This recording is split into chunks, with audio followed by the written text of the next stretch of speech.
going to switch from AEW news and our thoughts on that.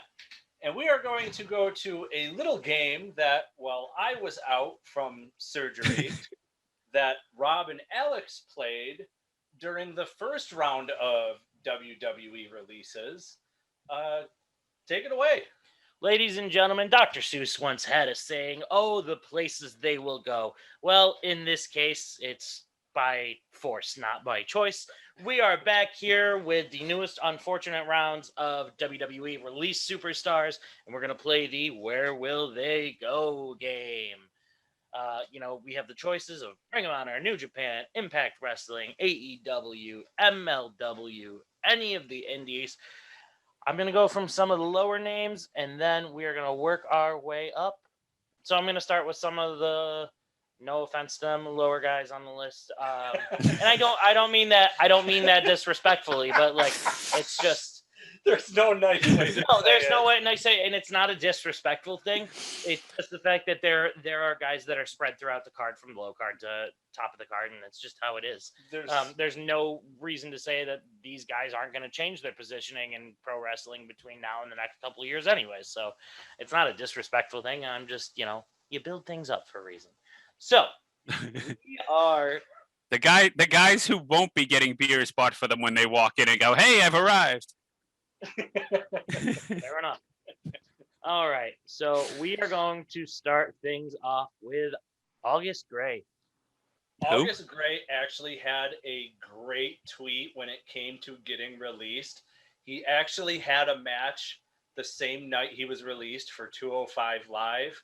And I believe in the tweet he wrote, "It's a loser leaves the company match."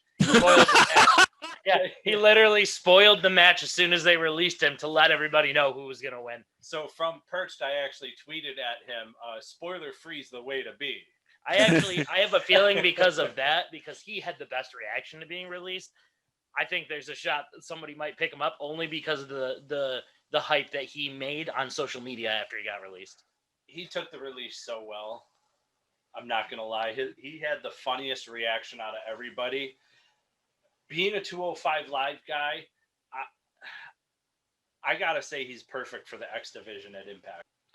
So my thoughts on August Gray are, well, he's hilarious, and while that did pick him up some steam, I don't even know. I don't know if he's a household name enough to where people recognize him if he debuts for Impact.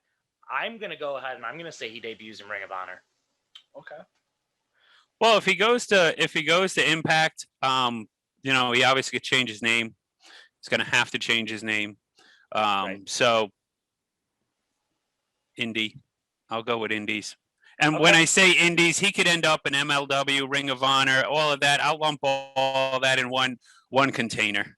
Okay. That's right. Fair enough. Moving on. Arturo Ruas. He was the guy that was like the mixed martial artist fighter when they did Raw Underground. He had a few appearances on NXT. There is actually a funny photo where he was actually drafted to Raw. Yeah, he was drafted to Raw in the last draft. Yeah. And he never debuted. Nothing happened. They literally announced him on television as a draft pick to Monday Night Raw. The official Mystery Relevant. And the only reason why I know about it was because it was on the Twitter account Forgotten Images. And I laughed when I saw it. I was like, this guy was drafted to Raw? Are you kidding me? And not that he's bad or anything. They just hadn't they hadn't shown enough of him on TV. No, but it was still a funny image. I had no idea. I got to say indie scene for the time being. So, his gimmick is that he's a fighter, and he's actually a damn good wrestler in the ring. So while he would be low card, I won't be shocked to see AEW pick him up. Wow. Because I did hear good things about him in the ring, and from what I've watched, he's good in the ring. So a name change, possibly some vignettes, basically treat him like he's a brand new superstar. Might start low on the card, but I could see AEW picking him up. Okay. Rob? I'm going to go Indies. Indies again. Okay. Arya Daivari. I would have said MLW to join his brother Sean. But if you noticed, I don't know if anyone's caught on. If you've been watching the fights get broken up on Raw recently, Daivari's back in the company. Thank you. Mm-hmm. So I'm going to say he's going to pick up where Sean left off in MLW with Contra Unit. So my thoughts are similar to yours, with the exception that MLW was not the only company that Daivari was working for. Before he came back to WWE, he was also had recently returned, not on television, but into like the their not dark show, but basically like their kind of Velocity or Heat that they have going on now, to Impact Wrestling. Yep, I forgot about that. Arya Daivari was one of the most consistent wrestlers with his gimmick on 205 Live, so I have no doubt he's going to Impact to join the X Division. Okay. Yeah, Impact would be good for him. Okay. Alrighty. The girlfriend, wife, fiance of Roderick Strong, Marina Shafir. Done. I agree. Done. Hey, I'll go with you. Done. I feel as if Desmond Duke and Marina Shafir didn't take joining the company serious enough. It didn't seem like they ever really took the extra time to get better. Their work was very sloppy in the ring every time I watched. And I think WWE knew that the four horsewomen versus four horsewomen, don't let me say that 3 times fast, was never going to happen because those two were not up to par in the ring. Yeah. And you could see that. I remember seeing her work, and it was far from stellar. And I think that they were just hired literally because of Ronda. Yeah. And I think it was part of getting Ronda in. If you look at their MMA careers, it was kind of what I would consider low to mid card in professional wrestling for what they did. They basically brought them all in because they wanted to do the 4 versus 4 women, and time passed by, and it's too late for it now. Nobody knows if Ronda's even ever coming back. And that's where the issue lied. Ronda leaving didn't help the matter of the 4 horsewomen versus 4 horsewomen. They essentially took Shayna away from the trio once Ronda was gone in NXT and realized, okay, she's the breakout star of the group. And she's also the oldest because the other two, she's almost 40. The other two really aren't that far behind. And Jasmine's also been gone for like a year, hasn't she? Wasn't she in the big group of release stars last year? Yeah. Or was she released on her own before the big ones this year? I think she was. She was not part of the groups that happened earlier. She was in the big one last year. The big group, yeah. Last year. But I mean, they were part of Up Up Down Down with Xavier Woods thing and everything. So like his personal YouTube show is going to take a big hit because he lost a lot of people. And we'll talk more about that in a minute here. Moving on, this one was a little slightly shocking. While they were lower card, they were entertaining, and they were once part of a group with Jinder Mahal, the Singh brothers.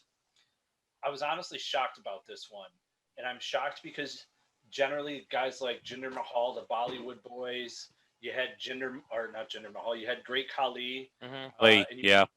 And you have Mansur. That's his name, Mansur. Whatever his Mansoor, name is. I think. Mansur. Mm-hmm. Not to be confused with Mantar. Yeah. Lee'll get upset about that. Lee loves Mantar. No hate to Mantar. He's the greatest. I think with that group, this one shocked me because how much they draw overseas. The Great Khali was making $2 million a year because of how he drew over in India. Jinder Mahal's from Canada, but he draws over in India. Yep. The Bollywood boys, they're a draw. So even though they were taken away from Jinder, put on 205 Live, this one shocked me. But I think because of how well everybody knows their work, they'd be a great fit for Impact Wrestling with the X Division and even their tag team division. I could see that. I think they've made enough of a name for themselves. And if you watch some of their old matches before they came to WWE, they're an incredibly talented tag team. I'm going to say New Japan. I could see them joining the team division in New Japan. I was just thinking that. I was actually just going to say New Japan for them. Yeah. You know who actually just joined New Japan also? Fred. Former formerly Darren Young. Yep. Yeah. Yeah, he's been showing his support for New Japan for the longest time now, and he was repping their merch just as a fan, and I think they picked up on it when he wore that New Japan jacket in the to be released Netflix, not Netflix, Nexus. My bad, it's different.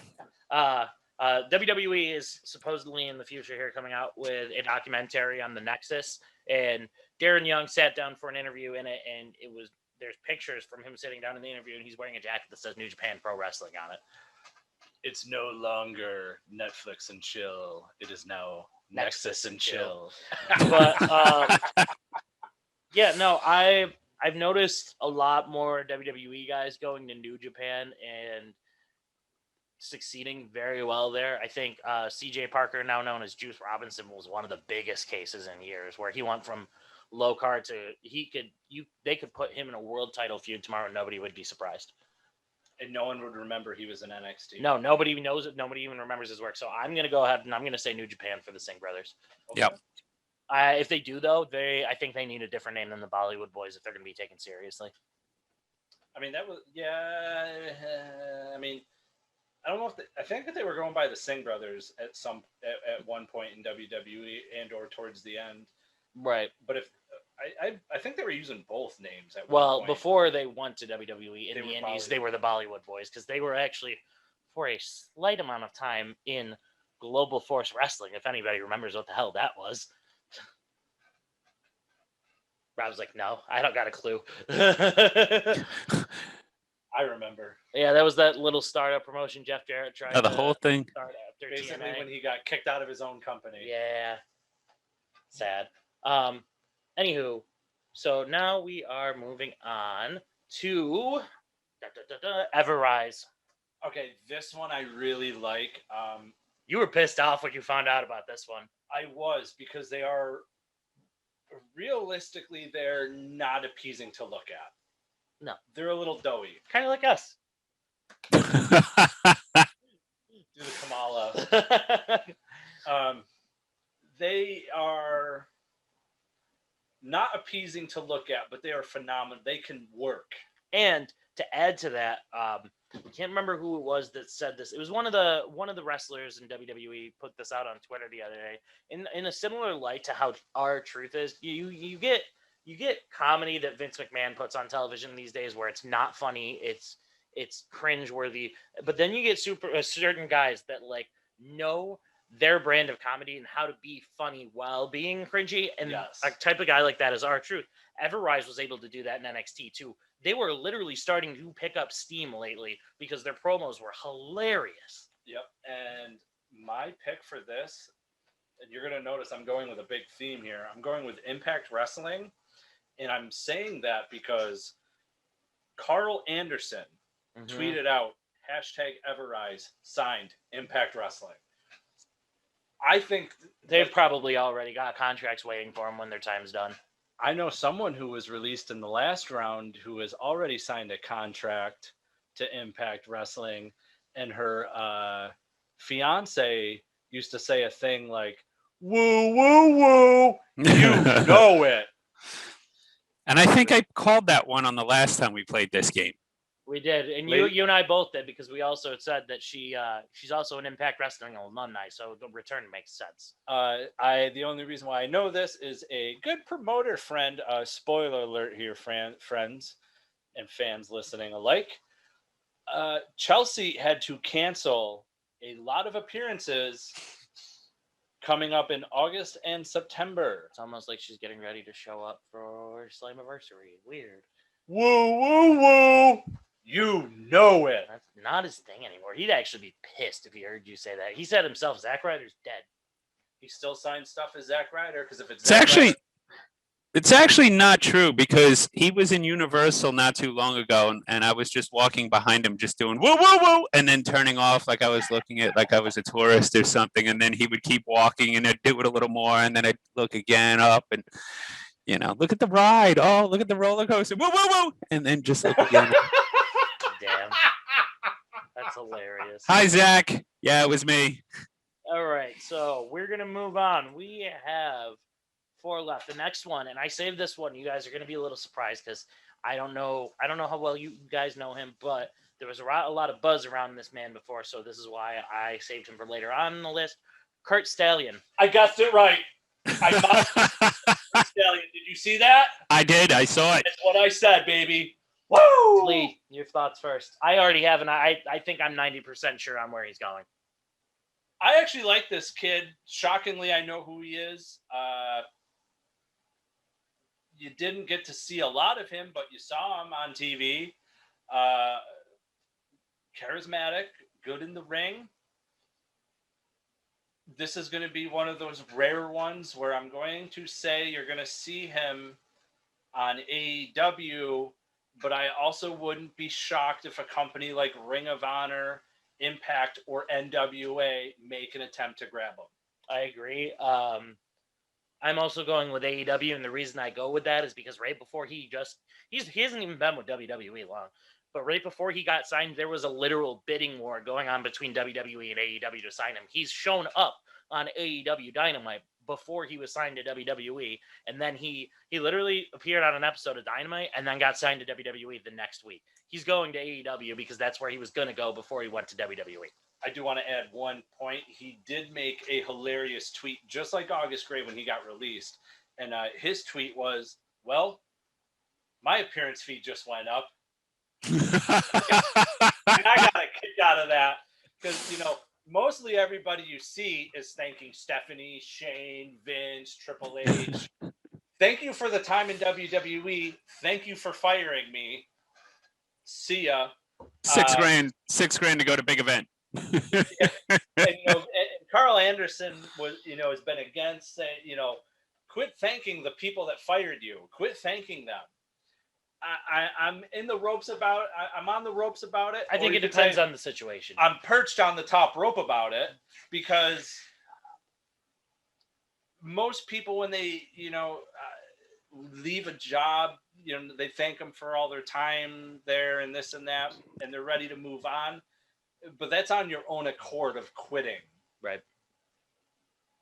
Wrestlers are the only people I've ever known to thank anybody after getting fired. Well, and I think some of them do it so that they're still going on good terms and have a chance of coming back. Saving face. Yeah, they're basically saving face. They're still not happy about it, but they're saving face so that there is the possibility that one day they might be able to go back. Oh yeah. Oh, I was going with AEW. I know who he is. And I was AEW, One thing, so we don't cheat. One thing we got to get is a dry erase board and just write it down, and then on the count of 3, everyone just hold them. Yeah. Oh my God, that's a great idea. That way, instead of just banging. That way, Alex doesn't steal all my answers. I guess for the next. Well, you know what? Well, the next batch of the last couple, we'll let Rob go first. How about that? So we're not stealing Rob. Okay. All right. In 2 weeks, when half the WWE roster gets released, I'll go first.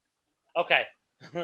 Well, yeah, because we know this isn't the end of it. This is going to be. I have a feeling this time this is going to be going on all year long.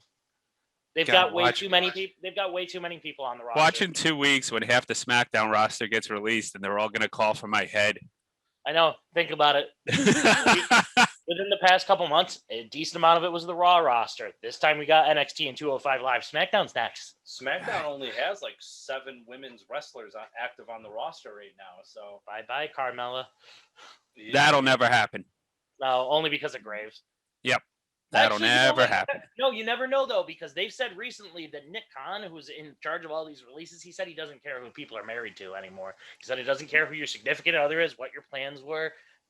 Killian Dane was literally in the middle of the storyline. Aleister Black was. A lot of these. He's gone on record saying he does not care who you are with, who you're married to, who your significant other is. And so they clearly don't care who the commentating teams are, because you could see what they've been doing with Monday Night Raw. So if they got rid of Carmella and they fired Corey Graves, they would probably just fill him in with some dude in the stands.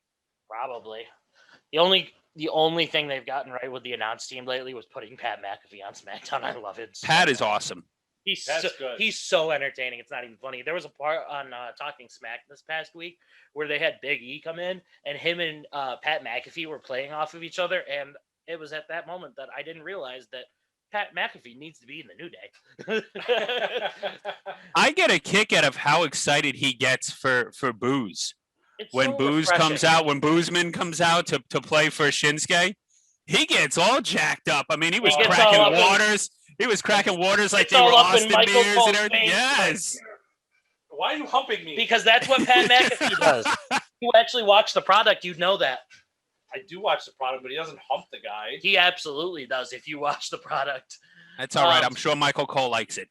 Yeah, probably. Michael Cole's weird, man. He didn't like it when Heidenreich did it.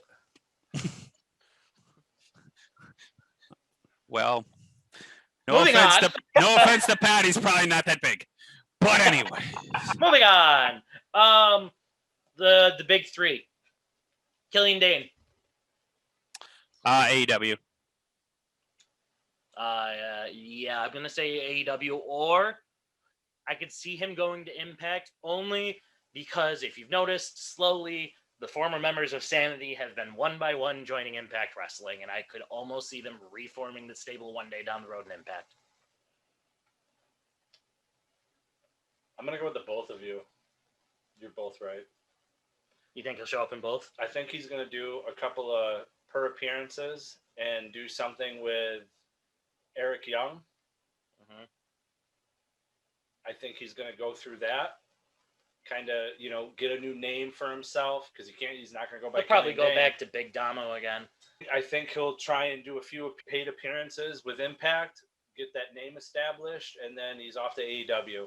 Okay. Well, and here's the other thing too, and we talked about this the last time we played this, you and I, Alex, is there's only so much money to go around, and it's and we just lost another 16 to 20 people here that we're going through now. There was another 16 or so the last time, 16 before that. That seems to be the magic number in Nick Khan's head. There's only so much money to go around, and I love Impact, but it's not the Impact of the Jeff Jarrett days when the big guys were there. I don't know that Scott D'Amore has unlimited finances to be, writing the checks that we're writing for him right now. But, right. And the same thing goes with Tony Khan. He's got 127 guys under contract right now. That's a lot of talent. Whether it's 127 guys that you're paying on a weekly basis. Now, I know he does a lot of tapings. And having been to AEW and one of AEW's tapings, I do know they do a ton of tapings from 2 p.m. till 2 a.m. Nonstop at Daly's Place, and they chop them up into all different types of things. But it's still a lot of money to be carrying, and eventually it's going to run out for all of these companies. He's right, and I didn't even think about that. And other things that I had thought of too while Rob, you were speaking.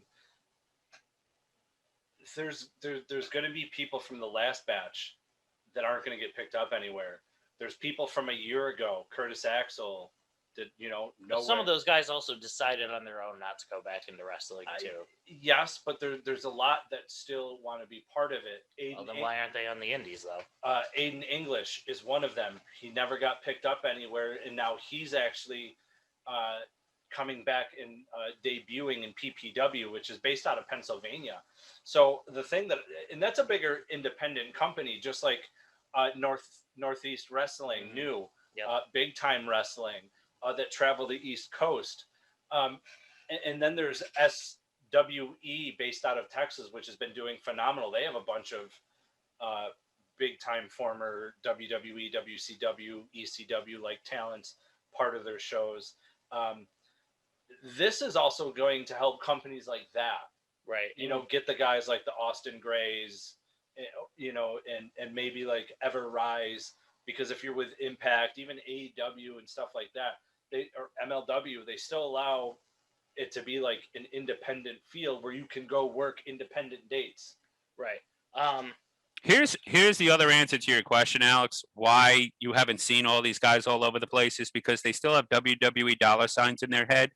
And when they get released from WWE, they think that everybody, just because they were getting paid $5,000 a week from WWE, everyone should be paying them $5,000 a week. And it doesn't work that way. Little Joe promotion down the street doesn't have $5,000 to give you. He may have 500. And that's the one thing I think that made Matt Hardy as good as he was when he got fired from WWE and he went on that big money Matt rampage where he was doing Ring of Honor and he was doing all these little spot things. And he was racking up all the titles and all the belts and everything like that. His appearance fee was only $1,000 to $1,500, which is beyond reasonable for Matt Hardy, and Right, that's but if why you do everybody enough was shows- using him. Right, because if you do enough shows with that lower amount, you're still going to make money. Yeah, and you take a guy like Braun Strowman who just wants $25,000 for an appearance. It's basically, if you think some of these indie promoters, and no offense to my friends like Eric Sims, is going to fork over $25,000 for you. You got another thing coming, and there's a bridge I could sell you in Brooklyn. Right. Yeah. No, you're not going to see Braun Strowman get paid to go anywhere unless he's going to AEW. However, I was going to say the one thing that Impact has on every other company. And the reason I think they've been able to bring in bigger names and be able to pay some of these AEW stars that are coming in, because if you've noticed, they've started getting some bigger names here and there that were in WWE better than, more so than they had in years. But the thing is, Impact has one thing that allows them to one up the other companies in the fact that the TV network that they air their television show on owns the entire company. So they can just basically throw out there whoever they want because the TV network that their show airs on is the same company that owns Impact Wrestling. I have a big smile on my face because I know a promoter that will have Braun Strowman at the big event in November, not even announced yet, and WrestleFest 6. $30,000 for the weekend. God bless you if you can make it back. Hey, if he makes it back, awesome. So there's a spoiler, folks. Awesome. If he and whoever that promoter is, man, Good luck. I hope you make it back. God, I just, wow. Anyways, we got a little off track. We do rabbit holes sometimes. Yes, we do. So like I said, though, I do think a lot of these guys do have a chance at going to Impact, and the reason you can say so many of these names that can go is because Impact's got a little extra money to be able to offer to people in the sense that they don't have to go to the network and ask for more money because the network can just say, yeah, bring them in. Yeah, bring them in because we own the company. The two biggest ones, I'm going to separate them up because I have a feeling they're going to go the same route that Kurt Hawkins and Zack Ryder or Brian Myers and Matt Cardona went. First one, Tyler Breeze. Tyler Breeze has a phenomenal real estate company down here in central and southern Florida. While I wouldn't be surprised if he walked away, he's also got a phenomenal wrestling school down here. I would probably venture to say I would see him in AEW, assuming that he teams up with the gentleman that you haven't named yet. I'm going to toss up. I'm going to say, I'm going to go with AEW. They're Tyler's, AEW. He spent a long time in NXT, and then they called him up, and then went back to NXT, but he got some gold around his waist. So I'm going to say AEW. They had some very, very great comedic spots. Tyler did, especially when Connor and Victor, the Ascension, were involved there with all that stuff. Mm-hmm. So, I mean, they might not even have to stick with the fashion gimmick. They could do that whole police gimmick thing that Tyler was doing. I'm saying AEW. I'll say AEW as well. If we go away from the tag team that he was in WWE, Tyler Breeze also had an incredible feud with Dolph Ziggler when he first debuted on the main roster. He has the ability to be a breakout singles star, and he has the knowledge of being able to help any company he's in on social media. So I'm going to go with AEW as well. Now we have the final person on the list. I think the biggest person out of the whole releases. Man once beat Chris Jericho at WrestleMania 29, was once the most over star on the WWE roster for a amount of time. I think this man has some of the best charisma of a wrestler that I've ever seen. Fandango. Also, Eva Marie's first crush, if you watch Total Divas. She was trying to cheat on her husband with him. I think both Fandango and Tyler Breeze would make great TNT champions if they were to go singles to AEW.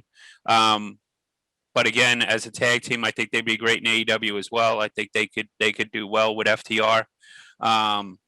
Or even, oh my God, Breeze and Fandango versus the Young Bucks. Young Bucks. Yep. Again, it's going to come down to, does Tony Khan want to open up the checkbook? Both Tyler Breeze and Fandango have been getting paid WWE dollars for, in Fandango's case, I believe 14 years. That's a lot of WWE dollars that a smaller company that may not have that kind of paycheck or a checkbook would be able to afford, because they're gonna look for WWE type dollars. Right. Yeah. I with those two though, like you said, I could see them going the tag team route. I could also see them going the way that Myers and Cardona did, so they can try and establish themselves as singles wrestlers as well. I think you're going to see, at least with Fandango, I think Tyler Breeze could go back to that, not the fashion gimmick, but like the pretty boy gimmick he had before. I think he could go back to that and make that work. I think you're going to see Fandango drop the dancer gimmick, and you're going to see him take up a much more serious look, similar to how Zack Ryder, now known as Matt Cardona, has kind of dropped, for the most part, the Long Island, like, frat boy gimmick. So I think you're going to see Fandango be the one of the two that's going to change his gimmick up when he moves on to another company and try to make himself seem more aggressive, if you will. When I think of certain wrestlers, and this is a prime example, Matt Cardona and Kurt Hawkins or Brian Myers are forever embedded in my head as a tag team. Right. They can't go anywhere without not being a tag team, but as soon as Cardona got to Impact, they instantly started feuding with each other, basically. Mm-hmm. So they're always intermingled in some way. I think Tyler Breeze and Fandango, to me, are the same thing. It doesn't work well without the other. I mean, That's it's fair. just, I mean, they can intermingle where they start out singles and feuding with each other, and someone attacks one of the other, and they get upset and go and save their old time friend, pal, yippee-yi-ki-yay, and all of a sudden they're a tag team again. And but it's a rocky road at first, and you know, they have some flaws in their tag team, and one's jealous of the other, and this and that. I don't know. To me, they have to stay a team. There's certain wrestlers that can get released and be fine on their own, and then there's certain ones that I just don't think that it can happen to. And another tag team that I'll give an example of was the Iconics. I don't think one works well without the other. They got to be with each other in order to make it work. See, I'm actually going to disagree, because, and that's okay. We can disagree. We can politely disagree. That's what we do. It's wrestling, you know. Look at us disagreeing and not writing stuff about each other on Facebook that we should die or something, like some people do. Weird. I'm going to disagree with just in this case, only because so when you mention the Iconics, it makes sense. I agree with you there. When you mention Myers and Cardona, I agree with you, because most of their career, being the end of their career in WWE and the beginning of their career in WWE, they were linked together. They debuted together. They basically went out together. You know, they had time in the middle where they were separated and whatnot, but they came in together. They left together. Breezango wasn't always like that, though. Both of those men have shown that they can actually be big breakout stars on their own. Fandango literally beat Chris Jericho at WrestleMania. Tyler Breeze headlined multiple takeover events for the NXT Championship. Was in the rush for the Intercontinental title. I could see them. I definitely get where you're coming from, because I could also see if they go into a company and that's what they want, they'll keep them together or they'll have them feud. But I could also see them trying to take some time apart to try and focus on their singles careers as well. Okay. Yeah. I mean, I think it could go either way, honestly. Yeah, I mean, I can see it because I mean, Cardona and Myers did it. It's just to me, one without the other doesn't work well. But if you're gonna establish yourself as a singles competitor, that's what you got. That's what you got to do first. But Right. even as singles, Cardona and Myers are right there with each other. Right. All right, guys. Well, that concludes our game of Oh, the Places They Will Go. Thank you, Dr. Seuss. We appreciate you. We miss you. Just kidding. We'll see you in 2 weeks.